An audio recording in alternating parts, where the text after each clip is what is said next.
بەڵێ سپاس جەمال ملێرە میوانێکم هەیە بەڕێز حەسەن ئەحمەد مستەفا شارەزای پەیوەندی نێودەوڵەتیەکان گفتوگوی زیاترەکەین سەبارەت بە سەردانی محەممەد شیع سوودانی بۆ ئەنقەرە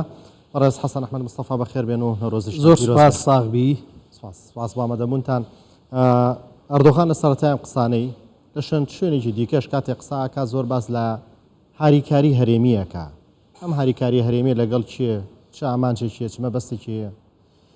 دەرفەتم پێ بدە دوو قۆناغی گرنگ لە مێژووی تورکیا بۆ جەنابەت باس بکەم. پێشەکی دەمەوێت بڵێم کە محەممەد شیع سوودانی زۆر لۆژیکانە قسەی کرد و یەک لەو سەرۆک وەزیرانەیە کە بەجددی لەسەر بابەتی ئەمنی قسەی کرد. ئەمە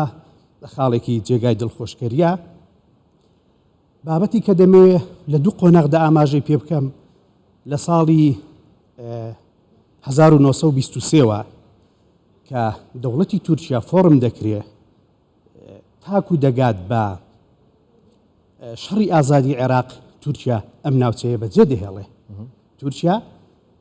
گرانایی خۆی دەخاتە سەر پەیوەندیەکانی لەگەڵ خۆرئاوای ئەوروپا. ئەمە دەتوانی لە یەک چوارچێوەدا کۆ بکەیتەوە بڵێیت لە ماوەی 60 بۆ 70 ساڵ تورکیا ئەم ناوچەیە بەجێ دەهێڵێ و بای لێ دەکا. هیچ پەیوەندێکی ئابووری، پەیوەندێکی سیاسی، پەیوەندێکی دیبلۆماسی یا پەیوەندیەک لەو پەیوەندیانەی کە بە شێوەیەکی فۆرماڵ لە نێوان دوو دەوڵەت دا هەیە لە نێوان تورکیا و سووریا، تورکیا و عێراق یا تورکیا و گەلانی ڕۆژهەڵاتی ناوەڕاستدا نامێنێ. کە شەڕی عێراق دەست پێ دەکا، شەڕی گەردەلوولی بیابان دەست پێ دەکا،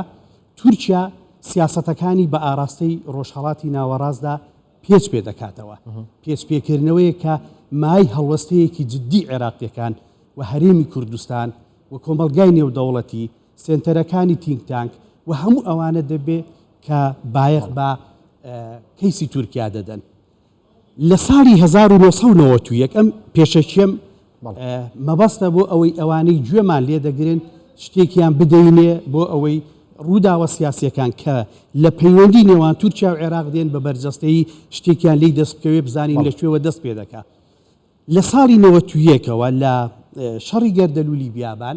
تا دەگات بە بەدەسەڵات گەیشتنی پارتی داد و گەشەپێدان لە ساڵی 2002 بۆشایەکی ئەمنی لە ناوچەکە دروست دەبێ. حکوومەتی عێراقی لە بەریەک هەڵدەوەشێ و ئەو ڤاڵایەتی ئەو بۆشایە کە دروست دەبێ کێشەی ئەمنی گەورەی لەلایەن پارتی کرێکاران و هەروەها تورکیا و بەگشتی ئۆپۆزیسیۆنی تورکیا تێدا دروست دەبێ. تورکیا هێدی سیاسەتەکانی بەرەو شەرق بە تایبەتی عێراق پێچ پێ دەکاتەوە و کە جەنگی ساردیش کۆتایی پێدێ لەلایەن ئەمریکاوە تورکیا ئیمال دەکرێت. ئێمە تورکیایکی نوێ دەبینین. دەمەوێت لێرەوە وەڵامی پرسیارەکەت بدەمەوە کە باست لەوە کرد بۆچی ئەوەندە ئەردۆغان یا پارتی داد و گەشەپێدان یا ئەو دەسەڵاتی کە ئێستا لە تورکیا فۆرمی دەسەڵاتی بەدەستەوەیە ئەوەندە باس لە سیاسەتی هەرێمی و وەزعی ڕۆژهەڵاتی ناوەڕاست و دەوڵەتانی ناوچەکە دەکا لە ناو ئاوەنەشدا عێراق. لەبەر ئەوەی ئێستا تورکیا دەتوانین بڵێین لە ساڵی 2002 تا دەگات بە ئێستا لە بادانەوەیەکی جددیدایە بەرەو ڕۆژهەڵات تەرکیزی سەرەکی لەسەر پرۆژەی گاپە کە فشارێکی ڕاستەقینەیە لەسەر سووریا بە دەرەجەی دووەم، عێراق بە دەرەجەی یەکەم، هەتا دەگاتە مسر و ئوردون و هەتا خوارتر. تورکیا بە شێوەیەک دەتوانێت کارتی ئاو بەکاربێنێ کاریگەری هەبێ لەسەر گۆڕینی سەرۆک وەزیران لەو وڵاتانە یا دەسەڵاتی سیاسیش چکە توانای بڕینی یەکجاری ئاوەکانی هەیە. ئێستا عێراق دەبوو لە 170 ئاوی بۆ بێ لە 130 بۆ دێ بۆ ساڵی 35 و ئەوانە ئەم ئاوە هیچ کاریگەریەکی ئەو تۆی نامێنێت کە عێراقیەکان کشت و کاڵی لەبەر بکەن. لەبەر ئەوە تورکیا ئێستا سیاسەتەکانی زۆرتر سیاسەتی هەرێمین، سیاستن بە ئاراستەی هەرێمی ڕۆژهەڵاتی ناوەڕاستدا لە ناو ئەوانەشدا عێراق بۆیە زیاتر تەرکیز لە سیاسەتی هەرێمی دەکاتەوە کەواتە دەمێ ئەو نەتیجەیەت دەمێ تورکیا لە 23ەوە کە دادەمەزرێ هەتا شەڕی ئازادی عێراق شەڕی گەردەلوولی بیابانی یەکەم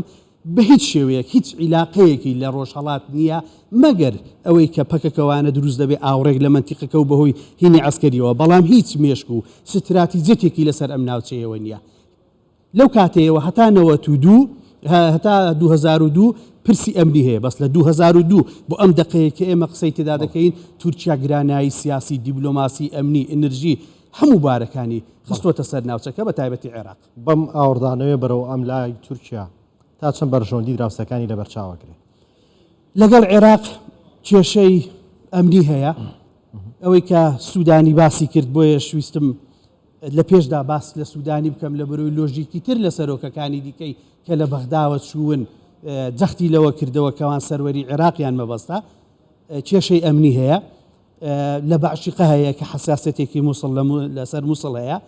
واروها لە ناوچەکانی دیکە 40 کیلۆمەتر هاتوۆتە پێشەوە لە چوارچێوەی استراتیزیەتی نوێی سەربازی ساڵی 2010 مانگی حوتەوە بۆ ئێستا تورکیا بنکەی سەربازایی هەمیشەیی لە سنوورەکان دامەزراندون ئەمەش بۆ سیادەی عێراق مەترسیە بۆیە تورکیا بە ژێرەی ئەو ئیستینتاجە ئەکادیمیانەی هەن مەترسی سەربازی لەسەر سەروەری و ئاسایشی عێراق دروست کردووە لە ڕووی سیاسیەوە زۆر داکۆکیان لێ نەکردەوە مەسەلەی کەرکووک مووسڵە بەڵام کارتی ئەنرژی زۆر بەجددی کارتی ئاو ببوورە زۆر بەجددی دژی عێراق بەکاردەهێنێ کارتی ئاو دژی عێراق و دەوڵەتانی دیکە بەڵام عێراق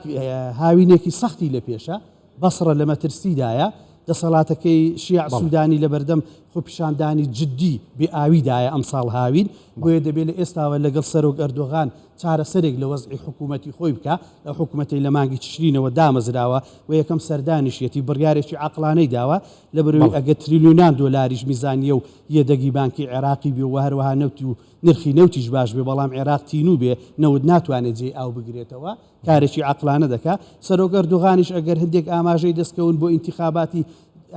مانگی ئایاری 2023 هەر گرنگە بەڵام لە ڕووی ئابوووریەوە هەردووکیش جەختیان لێ کردەوە پێم وایە مەترسی لەسەر یەکتر دروست ناکەن هەردووچیان بەڵکو پێویستیان بەیەکە عێراق دەواازەیەکی گرنگی دەستکەوتووە سنتەرێکی دابشکردنی وزەی گرنگی دەستکەوتووە دەتوانێت ئیسفادەی لێ بکە و ئەوروپاش گرنگی تورکیا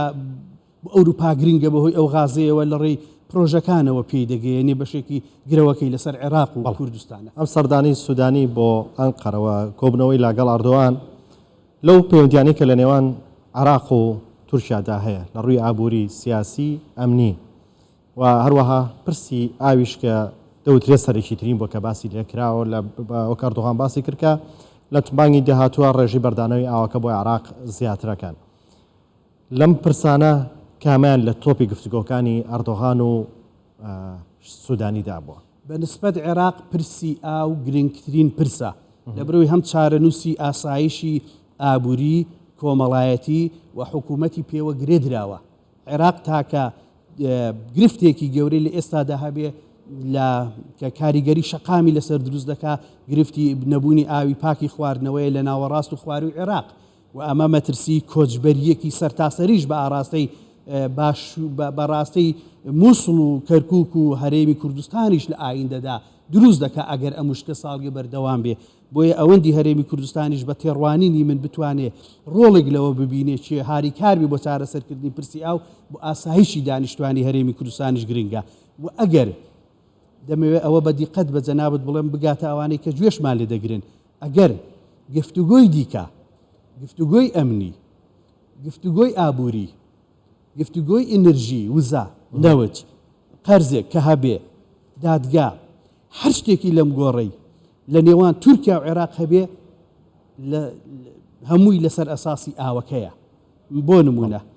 تورکیا دەتوانێت ئاوی بداتێ بەس دەبێ مەسافەیەکی لە کێشەی ئەمنی بڕی بێ لەو مامەڵەیە جا ئەو قفڵەکەی بۆ دەکاتەوە تورکیا کە دەڵێت تا مانگێکی تر هەتا مانگێکی تر پێویستەکەی خۆی وەردەگرێت تورکیا و ناڵێ بڕژێتە سەدەکانی عێراقەوە ئەو کاتش ملیم ئاوی ئەگەر بداتێ بە شێوەیەک نایداتێ کە عێراق سوودی لێ وەرنەگرێت تەنانەت بەشی ئەوەندەی دەداتێت کە ئینتیخاباتەکە ئەم هێمنانە لە تورکیا دەرباز بێ بۆ تورکیا دەتوانین بڵێن عێراق گرنگە بەڵام بەهۆی فشاری ئاوەوە تورکیا زۆرتر بۆ عێراق گرنگە لەمڕۆدا بەڵێ زۆر بە کورتی وەڵام بیتەوە سپاس دەکەم بەڕێز حەسەن ئەحمەد مستەفا سوودانی لەبارەی پرسی بازرگانی و پەیوەندی نێوانیان پێما بێ مەبەستی سەرەکیەکەی لە وزە بوو داوای لە ئەردۆغان کردی سەردانی بەغدا بکە مەبەستی چی بوو لەمە منیش بە ئەم قسەیە وەک جەنابەت دەست خۆش بێ سەرنجی ڕاکێشام گفتوگۆەکان لە بەغدا دەکەین گفتوگۆی وزە محەممەد شیع سوودانی حەز دەکەم ئەگەر ڕازگۆ بێ لەگەڵ هەرێمی کوردستان پشتیوانی هەرێمی کوردستانیشی هەیە و ئەگەر ئەم ئیتیفاقی لەگەڵ حکوومەتی هەرێمی کوردستان و سەرۆک وەزیران مەسرور بارزانی بەرەو پێشەوەی دەبات جددی بێ لەسەری لێرەوەش پشتیوانی دەکرێت بۆیە دەکرێت